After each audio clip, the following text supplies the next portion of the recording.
But that's because she saw me preparing the Gemara Creases, and she thought those Gemaras were hard. I want to thank everybody coming from all walks of life, all kinds of people. Even Yossi Summers is there. There's all kinds of people.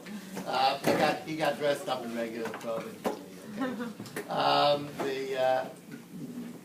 from all kinds of communities, everybody's here.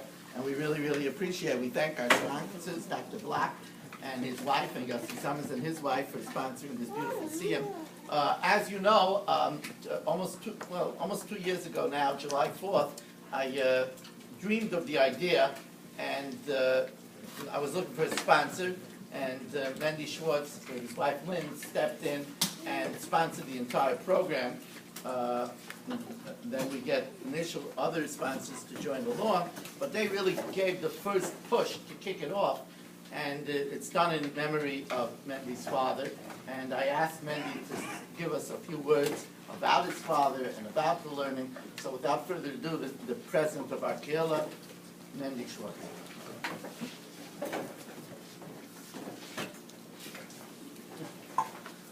Thank you, Rabbi Weiss. Thank you for the sponsors of tonight's siyum, Dr. Block and Yossi Summers and families. Really appreciate it.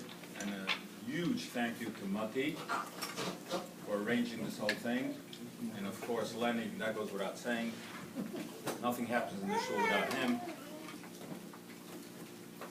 It was about 52 years ago. The time was 5:30 in the morning. I should have had at least 2 more hours of sleep. But my father, Olav Shalom, woke me up. He asked me if I wanted to go downstairs to learn. You see, we lived on top of the Strizhever Shul in Borough Park. We were the tenants. The Strizhever Rov was the landlord. The Satmar Rebbe, was once speaking to both my father and his cousin, the Strizhever Rov, and he told my father that when we bench tal, we're really benching the tenant and the landlord. Anyway, the Strizhever Rov had a son-in-law, has a son-in-law. I hope he's well. I haven't spoken to him lately. His name was Menachem Adler. He gave the Gemara shir at this ungodly hour, especially for a 5th grader. Nevertheless, I wanted to make my father proud of me, so I agreed to join him. That morning, Menachem began Masechtas Pesachim. Besides my father, there were 5 or 6 other grown men there, and one 10-year-old kid. Although I don't remember exactly what I said or how I contributed to shir, but whatever it was, it prompted the Maggid Shir to come over to me and ask me if I could please come again the next morning. That was the last time I had to be urged to attend.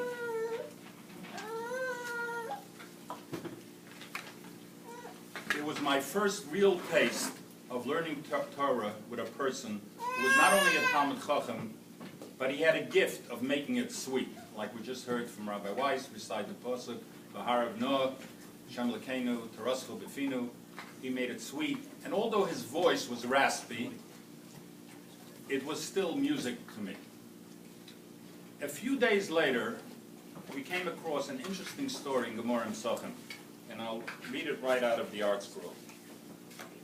It's a very familiar story. There was this Armenian, whatever you pronounce it. It was a guy,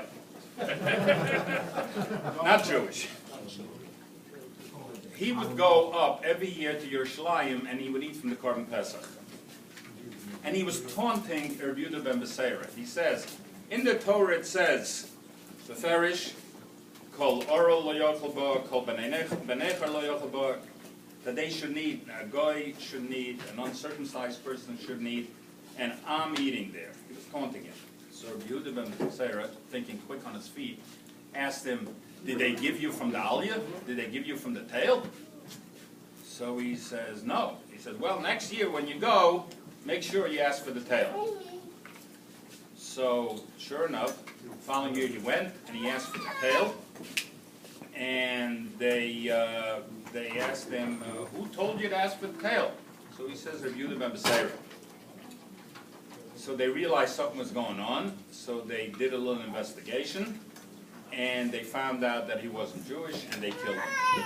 And the Gemara ends off with a very famous saying, At b'netziven imitzadoscha perusa b'shlayim. You are in Netziven, which was in Chutz La'aretz, but your net, your influence is spread all over Jerusalem. Now, this bothered me from the first time that I heard the story. I'm sure probably somebody asked this question, I didn't see it, but my question was, this guy was pretty educated. He knew his Bible. He probably had a King James version somewhere. He knew the Psukim in the Torah. It says no guy can eat. How come he didn't know that you also can't eat from the aliyah? It says so also in the Torah. Excuse me? Oh, yeah, there it is. Anyway, 2 days ago, 52 years later, I thought of an answer. But before I give you the answer, let me read you a Rashi. There's a Rashi in Shemos, rather in Vayikra. They move these things around on me. Where it talks about the different opening in Vayikra, where it talks about the various korbanos, and it's when it comes to the lamb, which was the korban pesach was a lamb. It says the im kesav u'makrif, it is a makrif lamb, and it says over there that the process of how to be makrivit, and it says vehikrif mizevach hashlomim ishel Hashem, that you should be makrif from the shlomim chelba hu alya tamima, chelba hu alya tamima. So Rashi, here's a Rashi. Rashi tells you over here that what is usually we think chelbo means the fat. So Rashi comes and tells us over here, no. Chelbo means hamufka shaboy, the choice part of the animal, the complete aliyah. So Rashi is telling us that it's not the fat from the aliyah, but rather the whole aliyah can be eaten by humans.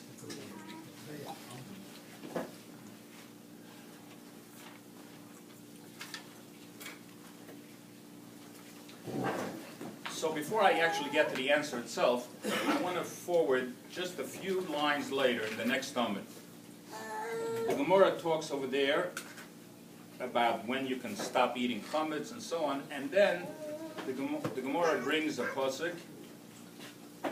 I'm just going to try to shorten this a little bit. It says just like by Mila, the whole day is kosher for the Mila, what we do in the morning. And where does he bring it out from? Shenemer vayashkem Avram baboker. By the Keda, it says Avram got up in the morning. So Melamed, from there we learn out shezrizin makdim lemitzvos. That Avram Avinu got up early in the morning to slaughter, supposedly to slaughter his son.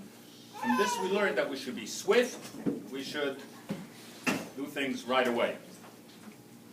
So I once asked this kasha. I said, why does the Gemara pick this Vayashkem Avram Baboker?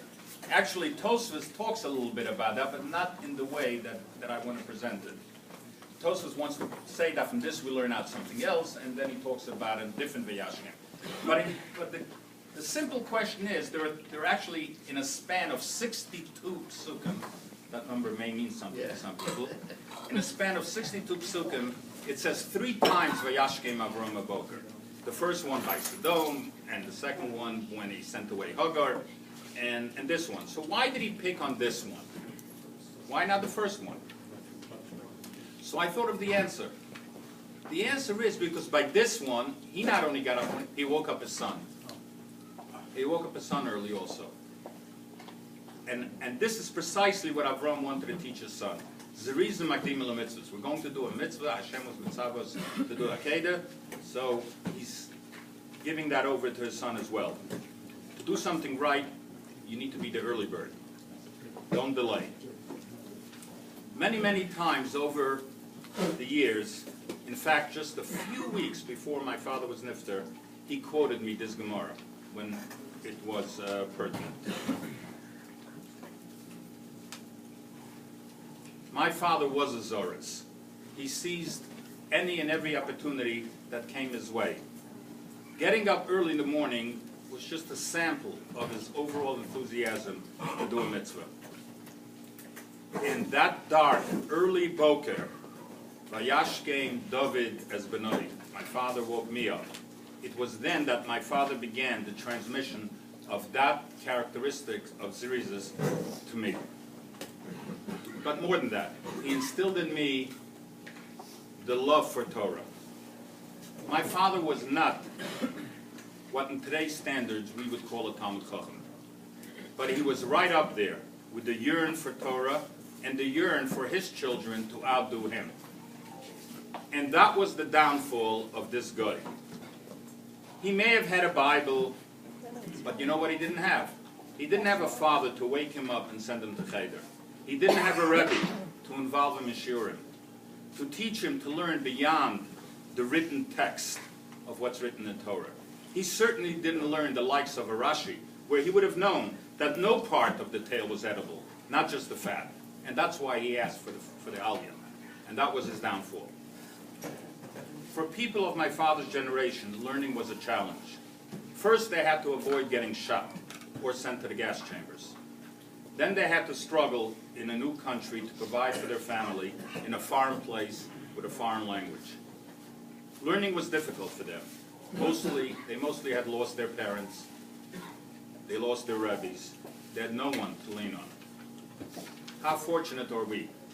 We can sit on our lounge chair in our backyard or on our porch, sipping a latte or an ice cold Pepsi, and open up any one of thousands of English translations of Sforim, and we can learn away.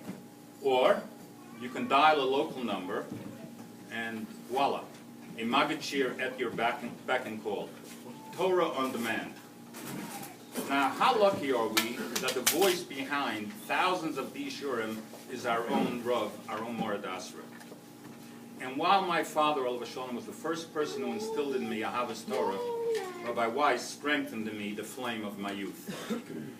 About 4 years ago, Rabbi Weiss walked over to me and requested me to come to his Daf Yomi shir.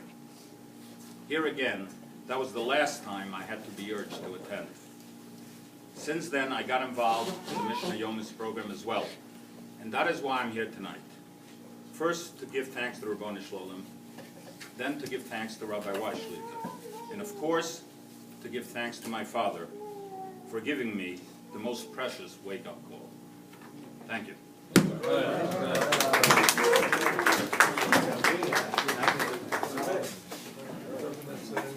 Rabbi Sai, before we banish, and please help me, and if you want, you can take a sandwich home for your wife.